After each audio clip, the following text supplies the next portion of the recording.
नमस्कार, मैं प्रवीण झा। आप सुन रहे हैं एक दुनिया कई आयाम। यह एक बड़ा सवाल है कि अपनी तमाम कोशिशों के बाद भी ईसाईयत, इस्लाम या कोई भी अन्य विदेशी आस्था चीन में उस तरह पैठ नहीं बना पाई जितनी बौद्ध ने बनाई। और तो और यह बाहरी लोगों से अधिक चीनी लोगों के प्रयास से लाया गया।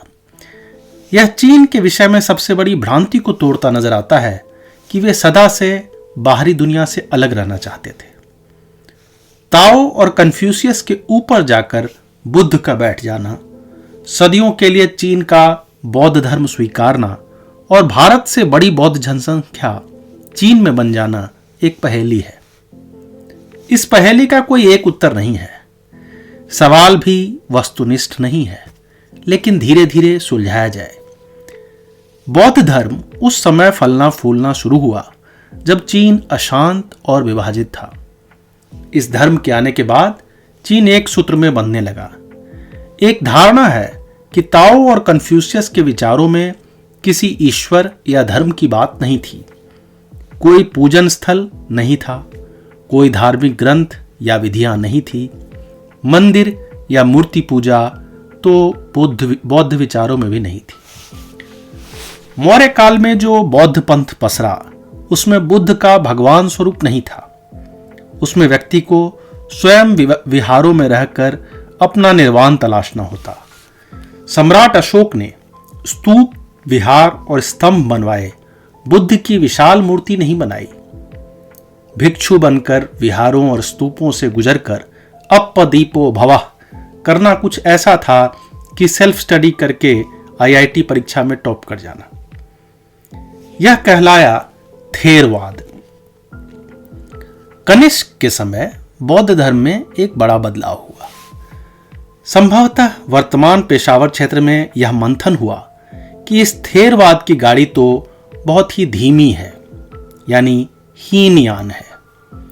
इससे तो निर्वाण का रास्ता बहुत कठिन है। कोई कितनी भी साधना कर ले, उसका स्वयं बुद्ध बन जाना लगभग असंभव है। इससे बेहतर है कि हम बुद्ध को ही स्थापित करें और वही हमारे मार्गदर्शक बने। राजा कनिष्क के बाद बुद्ध की चमचमाती ऊंची मूर्तियां बनने लगी, मंत्र पाठ होने लगे, विधि व्यवहार आ गए। बुद्ध के पहले और बाद में आने वाले बुद्धों की सूची तैयार हो गई। यह तेज भागती आकर्षक गाड़ी कहलाई महायान। यही गाड़ी चीन एक्सपोर्ट होने लगी और चीन वालों को भी बुद्ध के रूप में एक भगवान मिल गए। 7वीं सदी तक तो चीन में कई बुद्ध मंदिर और विहार बन गए थे। चित्रकलाएं बनने लगी, रोचक कथाएं और किंवदंतियां गढ़ी जाने लगी। बुद्ध को उन्होंने चीन के हिसाब से अडेप्ट करना शुरू किया और उनका रूप रंग भी चीनी व्यक्ति जैसा बनाने लगे। साथ ही साथ उन्होंने ताओ और कन्फ्यूशियस के विचारों को भी बौद्ध पंथ में जोड़ना शुरू कर दिया। यूं तो श्रीलंका में पहले बौद्ध धर्म आया और वहां आज भी थेरवाद यानी हीनयान मानने वाले बड़ी संख्या में हैं। लेकिन चीन में आया महायान उससे अधिक तेजी से और विस्तार से पसरा। उदाहरण हल्का है लेकिन मौजूद है कि सेल्फ स्टडी ग्रुप पर बड़े बैनर वाली कोचिंग भारी पड़ गई। नोट्स, गाइड और कुशल शिक्षकों यानी बोधिसत्वों ने इसे इतना सर्वसुलभ बनाया कि श्रीलंका वाले थेरवादी भी बुद्ध के दांत और अस्थियों का आडंबर खड़ा करने लगे। खैर, इस सतही चर्चा के बाद पुनः राजनैतिक इतिहास में लौटता हूं। 618 ईस्वी में तांग वंश का शासन आया, जिसने अगली 3 सदियों तक राज किया। इस नए राजवंश के आते ही बौद्ध धर्म को एक पक्का ठौर मिलने लगा, किंतु ग्रंथों की अब भी कमी थी। 629 ईस्वी में ह्वेन सांग नामक एक व्यक्ति भारत की ओर निकले। मैं राजा सुई वेंगडी, जो 541 से 604 ईस्वी थे, उनका एक अभिलेख पढ़ रहा था। उसमें लिखा है, चक्रवर्ती के प्रताप से हम उन महान बुद्ध के आदर्शों का प्रसार कर रहे हैं। 100 युद्धों में 100 विजयों के बाद अब हम 10 गुणों की चेष्टा करेंगे। हम अपने अस्त्र बुद्ध के चरणों में पुष्पांजलि और दीप की तरह अर्पित करेंगे। चीन के प्रथम बौद्ध राजा सुई वेंगडी ने 4000 बौद्ध मंदिर और विहार बनवाए। पूरे चीन में 1 लाख से अधिक बौद्ध मूर्तियां बनवाने का वर्णन है। उसने चीन में 30 केंद्र बनाकर बुद्ध की कथित अस्थियों का चूर्ण पूरे चीन में बंटवाया। उस राजा को बौद्ध ग्रंथों में महादानपति उपाधि दी गई है, लेकिन उसे बौद्ध दीक्षा दी किसने? जैसा मैंने पहले वर्णित किया है, 4वीं सदी में फाहियान और कुमारजीव ने बौद्ध ग्रंथों के अनुवाद किए। इन दोनों के अतिरिक्त एक धर्मरक्षा नामक चीनी बौद्ध भिक्षु, जो 233 से 310 ईस्वी थे, को बौद्ध धर्म प्रसार का अग्रदूत कहा जाता है। संभव है कि इन नामों के अतिरिक्त कई बोधिसत्वों का आना जाना रहा हो।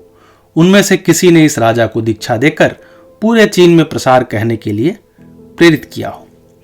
उस राजा ने युद्ध लड़कर चीन को एकीकृत किया, स्वयं को चक्रवर्ती कहा और लगभग अशोक की ही तरह अभिलेख, स्तंभ और विहार बनवाए। लेकिन इनका मूल केंद्र आज के बीजिंग इलाके से दूर नजर आता है। बौद्ध गुफाएं वर्तमान चीन के सिंजियांग प्रांत में अधिक मिले, जो तकलामकान मरुस्थल के इर्द गिर्द और उत्तर में है। यहां लद्दाख, कश्मीर, वर्तमान पाकिस्तान और गांधार से पार कर बोधिसत्व आते होंगे। हाल में इतिहासकारों ने इन गुफाओं के चित्रों का मिलान अजंता की गुफाओं से किया तो वे चौंक गए। कुछ हद तक कि वही स्ट्रोक और वैसे ही चित्र बने हैं जैसे अजंता की गुफाओं में बने हैं। इन दोनों का कालखंड भी मेल खाता है। यह कयास लग रहे हैं कि न सिर्फ बोधिसत्व और ग्रंथकार बल्कि चित्रकार भी भारत से चीन जाते रहे होंगे। जिन्होंने अजंता में चित्र बनाए, वही टीम चीन की गुफाओं में भी चित्र बना सकती है। क्या चीन में बौद्ध धर्म का इंजेक्शन बड़े ही सुनियोजित ढंग से दिया गया? अगर बौद्ध मोमेंटम और राज प्रश्रय बना रहता तो क्या यह संभव है कि चीन से लेकर लंका तक और मलय से लेकर गंधार तक बौद्ध धर्म पसरा होता? अगर ऐसा होता तो यह इतिहास की सभी मिशनरी प्रचारक गतिविधियों पर भारी पड़ती। हुएनसांग जब अपने लुयोयांग के गांव में बड़े हो रहे थे, अनेक आधी अधूरी किंवदंतियां सुन रहे थे। जैसे उन्होंने सुना कि एक हान राजा के स्वप्न में 12 फीट ऊंचे देवता आए। उस देवता को तलाशने जब लोग भेजे गए तो तकला मकान में भटक कर रह गए। आखिर सफेद घोड़ों पर बैठकर 2 भारतीय दरबार में आए और बुद्ध के 42 सूत्र दे गए। उसके बाद फाहियान भारत से अनेक ग्रंथ लेकर आए। महादानपति चक्रवर्ती सम्राट सुई वेंगडी ने पूरे देश में बौद्ध धर्म स्थापित किया। हुएनसांग सर मुंडाकर अपने बड़े भाई के साथ उन ग्रंथों का अध्ययन करने लगे, किंतु तभी सब बिखर गया। सम्राट अशोक की तरह ही सुई वेंगडी की मृत्यु के साथ उनके वंश का पतन हो गया। चीन में फिर से युद्ध होने लगे, खून की नदियां बहने लगी। हुएनसांग अन्य बौद्धों के साथ भागकर चेंगडू के पहाड़ों में चले गए। उन्हें लगा कि हमारे ये ग्रंथ न ठीक से अनुवाद हुए हैं और न ही पूरे हैं। एक बार फिर भारत जाकर उस नालंदा के विहार में पहुंचना होगा और उस वैभवशाली पाटलिपुत्र जाना होगा जिसकी फाहियान ने चर्चा की थी। 24 वर्ष की उम्र में हुएनसांग तियान शान के पहाड़ों और तकला मकान के रेगिस्तान को पार कर तुर्किस्तान पहुंचे। वहां समरकंद से पामीर के किनारे चलते हुए जब बामियान, जो वर्तमान अफगानिस्तान में है, वहां पहुंचे तो अद्भुत दृश्य दिखा। रेगिस्तान के बलुआ पत्थर गुफाओं में 55 मीटर ऊंचे बुद्ध, जिन्होंने लाल और नीले वस्त्र धारण कर रखे थे। उनको लगा कि जब द्वार पर यह प्रतिमा है तो आगार में क्या क्या होगा। वह काबुल के निकट महासंघिका बौद्ध मठ पहुंचे। गांधार और पुष्पपुर, जो अब पेशावर कहलाता है, तक तो बुद्ध ही बुद्ध दिखने शुरू हो गए थे। तमाम स्तूप, मूर्तियां और विहार जो कनिष्क काल में बने थे। आखिर वह सिंधु नदी पार कर कश्मीर पहुंचे और उसकी सुंदरता देखकर अवाक रह गए। एक आम चीनी व्यक्ति से थोड़े लंबे 6 फीट के हुएनसांग ने ऊनी कपड़े और बेंत का एक बैकपैक लटका रखा था। वहां जब जयेंद्र विहार मठ की ऊंचाई से उन्होंने घाटी में देखा तो दर्जनों बौद्ध विहार और उसमें अध्ययनरत बौद्ध भिक्षु दिखे। यह 631-32 ईस्वी थी।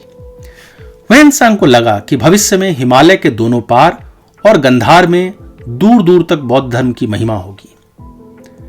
यह तो खैर संभव नहीं हुआ। जब ह्वेन सांग यह कल्पना कर रहे थे, 632 ईस्वी की गर्मियों में मदीना यानी वर्तमान सऊदी अरब में एक पैगंबर अंतिम सांसें ले रहे थे। उनके अनुयायी उस समय यह विमर्श कर रहे थे कि अब आगे क्या होगा। मैं यहां इस्लाम के उदय की बात कर रहा हूं, जो ह्वेन सांग की यात्रा से मेल खाती है। जब इस्लाम का उदय और तेजी से विस्तार शुरू हुआ तो उनके सीमाओं पर न सिर्फ ईसाई बल्कि बौद्ध भी थे। जहां एक क्रूसेड का जिक्र अधिक होता है, बौद्धों से टकराव की चर्चा कम होती है। 7वीं सदी से इन तीनों यानी ईसाई, बौद्ध और मुसलमान ने अपनी सीमाएं तय करनी शुरू कर दी थी। मुसलमान अगर पश्चिम में उत्तरी अफ्रीका की तरफ बढ़ रहे थे, तो उत्तर और पूरब में गांधार, तुर्किस्तान और सिनचियांग की तरफ भी बढ़े। यह संभव था कि वे तकला मकान मरुस्थल पार कर चीन में दस्तक दे सकते थे। अगर ऐसा होता तो वहां का नवजात बौद्ध धर्म शायद टिक नहीं पाता। 640 ईस्वी में ही तांग राजा ताइजोंग को अपनी सेना पश्चिम की ओर भेजनी पड़ी ताकि अरबी तुर्क सेना को रोका जा सके। यह गति समझी जा सकती है क्योंकि इस्लाम को आए अभी दशक ही हुआ था। उस समय दुनिया में कुरान की संभवतः आधा दर्जन प्रतियां मौजूद थी।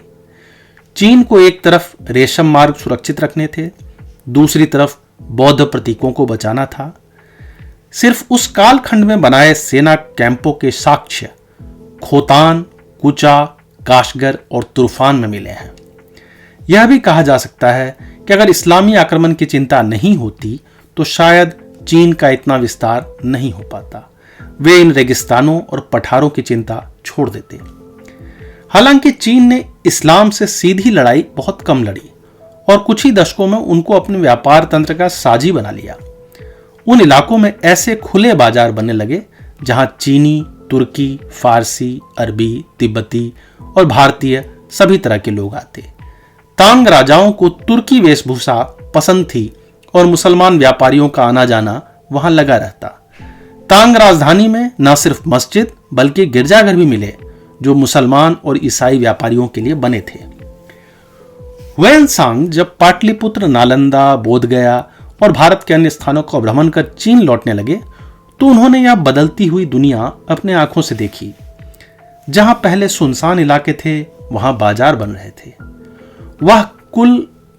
ह्वेन सांग कुल 657 बौद्ध ग्रंथ लादे चले आ रहे थे और यह संभवतः देख पा रहे थे कि दुनिया में इस्लाम आ चुका है। लेकिन चीन में तो उन्हें बौद्ध धर्म का विस्तार करना था। उन्होंने तेजी से ग्रंथों के अनुवाद शुरू किए और शेष जीवन इसी प्रक्रिया में बिता दिया। चूंकि यह बौद्ध विस्तार पश्चिम में कठिन था तो पूरब में प्रचार होने लगा। 8वीं सदी तक एक बड़ा पड़ोसी द्वीप समूह भी बौद्ध बन रहा था जो अब जापान कहलाता है। यह संभव है कि स्वयं को इस्लाम प्रभाव बचाने के लिए भी बौद्ध प्रचार की गति बढ़ गई, जैसा हम ईसाई दुनिया में भी देखते हैं। लेकिन चीनियों का रक्त कम बहा और यह कुछ स्मूथली होता रहा, इसलिए किसी क्रूसेड की संज्ञा इसे नहीं मिलती है। हालांकि रक्त बहने और चीन का रिश्ता भी लुका छिपी का है। जब जब लगता है कि सब अच्छा हो रहा है, देश जुड़ रहा है, धर्म बढ़ रहा है, तभी सारा सब्जबाग बिखर जाता है। एक के बाद एक गलतियां, प्राकृतिक आपदाएं, गृह युद्ध, इनका कुचक्र शुरू हो जाता है। चीन को एक समय लगा कि वे तुर्कों को हरा सकते हैं। उन्होंने काजाकिस्तान की तरफ हमला किया और 751 ईस्वी में खलीफा सेना और तुर्कों को हराया। नहीं, उनसे हार गए। तुर्कों से ये हार गए थे 751 ईस्वी में। इस युद्ध के बाद बाढ़ और सूखा का चक्र शुरू हुआ और हजारों चीनी नागरिक भूखे मरने लगे। पूरब से एक तुर्क सेना हमला करने लगी। जैसे तैसे चीन ने खुद को बचाया, लेकिन सत्ता जब बैकफुट पर होती है देश के अंदर ही शत्रु ढूंढने लगती है। 840 ईस्वी में चीन की गद्दी पर बैठते ही राजा वुजोंग ने कहा, हम एक महान राज्य थे, जो आज बिखरने की कगार पर पहुंच रहे हैं। हमारे लोग भूखे मर रहे हैं। मेरी आंखें यह देख पा रही है। मुझे यह भी दिख रहा है कि राज्य का सारा धन कहां जा रहा है। इन बौद्ध मठों और विहारों में जो निकम्मे लोग घूम रहे हैं वे हमारे राज्य को कंगाल कर रहे हैं। हमें स्मरण रहे कि ये बौद्ध बाहर से आए विचार हैं। हमें ताओ शिक्षा को स्थापित कर इन बौद्धों को निकाल बाहर करना होगा। यही है हमारे राज्य के शत्रु। तोड़ डालो ये मूर्तियां, बंद करो ये मठ, पकड़कर कारागार में डालो इन भिक्षुओं को।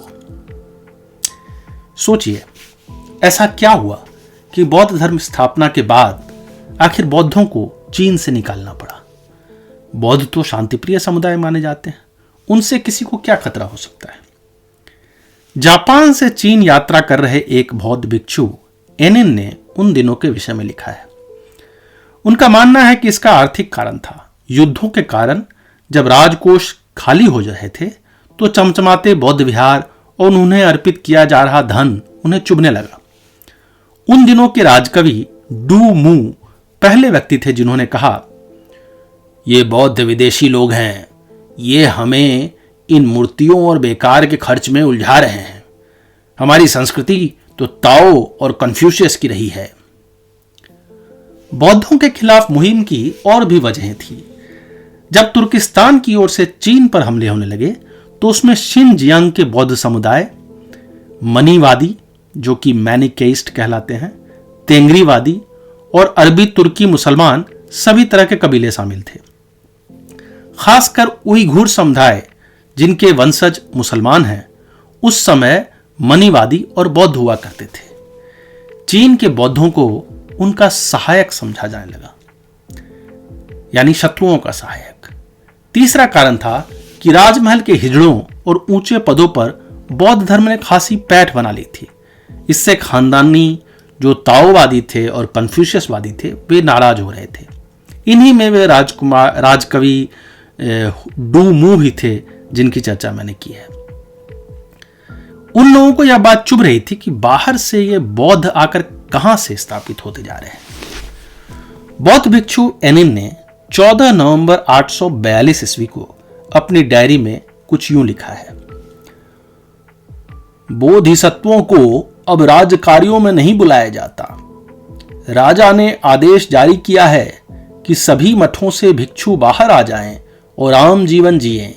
विहारों और मठों को अपना सारा धन, जमीन और अनाज राजकोष में जमा करने कहा जाए।